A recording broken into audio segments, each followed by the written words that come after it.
प्रकाश है ये आपने ही दिया है। आप ही के प्रकाश से ये ज्योति भी हमारी प्रकाशित हो रही है। आपकी कृपा से हम इस नाना रूप जगत को देख रहे हैं। ये आपकी महान कृपा है। इस प्रकार से हम परमेश्वर से प्रार्थना करते हैं। चक्षु 3 है। कितने हैं चक्षु? 3। एक है मनुष्य की आंख, पशु पक्षियों की आंख, ठीक है। दूसरी है ब्रह्मांड की आंख, पिंड की आंख सबके पास है। पिंड की आंखें बहुत हैं, जितने पिंड हैं उतनी आंखें। गधे की आंखें, घोड़े की आंखें, बिल्ली की आंखें, मनुष्य की आंखें, हिरण की आंखें, असंख्य पिंड हैं और असंख्य आंख हैं। लेकिन ब्रह्मांड की आंख एक ही है। कौन है वो? सूर्य। कौन है ब्रह्मांड की आंख? हाँ, अगर सूर्य न हो तो ब्रह्मांड को हम नहीं देख पाएंगे। ब्रह्मांड तो क्या, पिंड को भी नहीं देख पाएंगे। जैसे हमारी आंख है पिंड की आंख, वैसे ही ब्रह्मांड की आंख है सूर्य। और उसके बाद एक तीसरी आंख है जो पिंड की आंख और ब्रह्मांड की आंख दोनों को बनाती है, वो है ईश्वर की आंख। और किसकी आंख है? ईश्वर। अब ईश्वर की आंख का मतलब ये मत समझ लेना कि ईश्वर शरीरधारी है। यहाँ ईश्वर की आंख का मतलब ज्ञान चक्षु। कौन सी चक्षु? चक्षु 2 प्रकार की होती है ना, एक चर्म चक्षु, दूसरी ज्ञान चक्षु। ईश्वर के पास कौन सी आंख है? ज्ञान की आंख है। और योगी किस आंख की प्रार्थना करता है? इसी ज्ञान के आंख की वो प्रार्थना करता है। अगर उसको ज्ञान की आंख मिल जाती है तो योगी का भी उद्धार हो जाता है। तो योगी को जो भी आंख मिली है, वो जो आंख है वो ब्रह्मांड की आंख से ऊपर की आंख है, जिसे हम ईश्वर की आंख कहते हैं। किसकी आंख कहते हैं? ईश्वर की आंख। ईश्वर ही ब्रह्मांड की आंख बनाता है और ईश्वर ही पिंड की आंख बनाता है। दोनों आंखों को किसने बनाया? ईश्वर ने बनाया है। और ईश्वर की आंख दृष्टा आंख। कौन सी आंख है जी? दृष्टा आंख है। दृष्टा माने देखने वाला। ईश्वर को कर्माध्यक्ष भी कहते हैं। वो कर्मों का अध्यक्ष है। जितने भी कर्म दुनिया के अंदर हो रहे हैं, शुभ कर्म, अशुभ कर्म, मिश्रित कर्म और निष्काम कर्म, इन सभी कर्मों का दृष्टा कौन है? ईश्वर है। इसलिए वो आंख की भी आंख है। उसी ईश्वर से हम प्रार्थना करते हैं, प्रभु हमारी ये जो ज्योति है 100 वर्ष तक हम इस संसार को देखते रहें। कैसे देखते रहें? ज्ञान पूर्वक। अगर ज्ञान न हो तो 100 वर्ष देखने से क्या मतलब बनता है? अगर ज्ञान हो तो फिर जीवे शरदो शतम, फिर हम 100 वर्ष से भी अधिक देखें, 100 वर्ष से भी अधिक सुने, 100 वर्ष से भी अधिक बोले, यदि ज्ञान है तो। अगर ज्ञान नहीं है तो फिर हमारी आंख में और पशु की आंख में कोई अंतर नहीं है नहीं? वेद में मंत्र आया, ऐ मनुष्य तेरी आंख कैसी हो? तो ऋचा कहते हैं मित्रस्य चक्षुषा सर्वाणि भूतानि समीक्षताम्। हे मनुष्यों, तुम संसार के सभी प्राणियों को मित्र की दृष्टि से देखो। कैसे देखो? मित्र किसे कहते हैं? जो हमारे सुख में सुखी होता है और हमारे दुख में, उसे क्या कहते हैं? ये परिभाषा है मित्र की।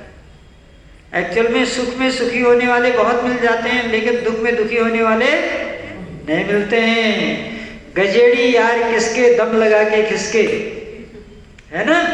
तो इसलिए अच्छे मित्रों का होना बहुत जरूरी है। पापा निवारित योजयते हिताय। आचार्य चाणक्य कहते हैं कि जो अच्छे मित्र हैं उसके लक्षण क्या है? पापा निवारती, वो आपकी कमियों को दूर करता है। क्या करता है? कौन? मित्र। हम उसको पसंद ही नहीं करते हैं जो हमारी कमियां दूर करता है। हम कहते हैं ये हमारी कमियां देखता है हमेशा। कहते नहीं, निंदक नियरे राखिए आंगन कुटी छवाए, है ना? तो जो हमारी कमियों को बता रहा है वो हमारा शुभचिंतक है। और शास्त्र में लिखा है कि विद्वान को प्रशंसा से खुश नहीं होना चाहिए और निंदा से घबराना नहीं चाहिए, बल्कि निंदा का स्वागत करना चाहिए। निंदा हमारा विकास करती है, प्रशंसा हमारा ह्रास कर देती है।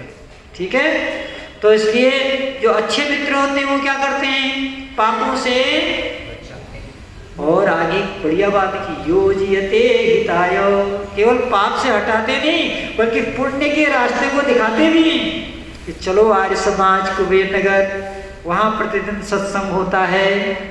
कभी प्रयास किया किसी को लाने का? नहीं किया। कोई आना भी चाहता, अरे 1 महीने का है, कल आ जाना, कोई बात नहीं कल आ जाना, नहीं, कल का नाम काल है। अगर कोई तैयार है तो उससे बोलो आज ही चलो। कल किसने देखा है? कल अनिश्चित है, कल की कोई आशा नहीं, जो है वर्तमान है। क्या है? वर्तमान ही सब कुछ है। तो इसलिए अच्छे मित्र की पहचान होती है। इसलिए वेद ने कहा कि तुम मित्र दृष्टि को अपना लो, इस मित्र दृष्टि से तुम्हारा भी भला होगा और आपका भी भला होगा, सबका भला होगा। यह है चक्षु का कपाल। भगवान कृष्ण गीता में क्या कहते हैं, सुनो, मातृवत परदारेषु परद्रव्येषु लोष्टवत आत्मवत सर्वभूतेषु यः पश्यति सः पंडितः। पंडित कौन है? हम लोग समझते हैं जो 4 वेद पढ़ लिया वो पंडित है, जिसने 6 दर्शन पढ़ लिए वो पंडित है, जो पुरोहिती करता है वो पंडित है। वो भी पंडित है मगर वो शब्द ज्ञानी पंडित है। कैसा पंडित है? शब्द ज्ञानी है। और अगर तत्व ज्ञान नहीं है तो शब्द ज्ञान केवल पेट पूजा करता है। क्या करता है? पेट पूजा, केवल पेट पूजा करता है, उससे आगे उसकी पहुंच नहीं है। इसलिए मनुष्य को तत्व ज्ञान होना चाहिए। क्या होना चाहिए? तो वह तत्व ज्ञान जिसको है वही पंडित है। और उस पंडित का लक्षण बता रहे हैं कि कैसे पहचानोगे पंडित है। मातृवत परदारेषु, जो व्यक्ति अपनी स्त्री को छोड़ करके अन्य सभी स्त्रियों में माता, बहन और पुत्री के भाव रखता है।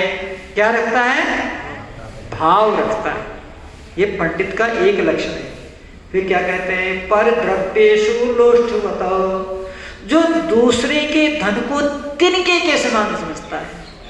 क्या कहा? तिनके के समान। हमने कई पंडितों को देखा, संकल्प में कहेंगे रुपया रखो, और जो 5 रखेगा 5 का रख रहे हो, 50 रखो, 100 रखो, डिमांड होती है ना। यजमान की इच्छा है, उसने रख दिया, नहीं रखा, नहीं रखा। हम तो जब कहीं यज्ञ कराते हैं तो संकल्प मंत्र तो बोलते हैं, लेकिन यजमान से कहते नहीं पैसा रखो। क्यों? क्योंकि यजमान 10 साल से हवन कर रहा है, 15 साल से हवन कर रहा है, अब उसको क्या बताना पैसा रखो। अगर उसने अपने विवेक से रखा तो ठीक, नहीं रखा तो ठीक, लेकिन संकल्प का पाठन करेंगे।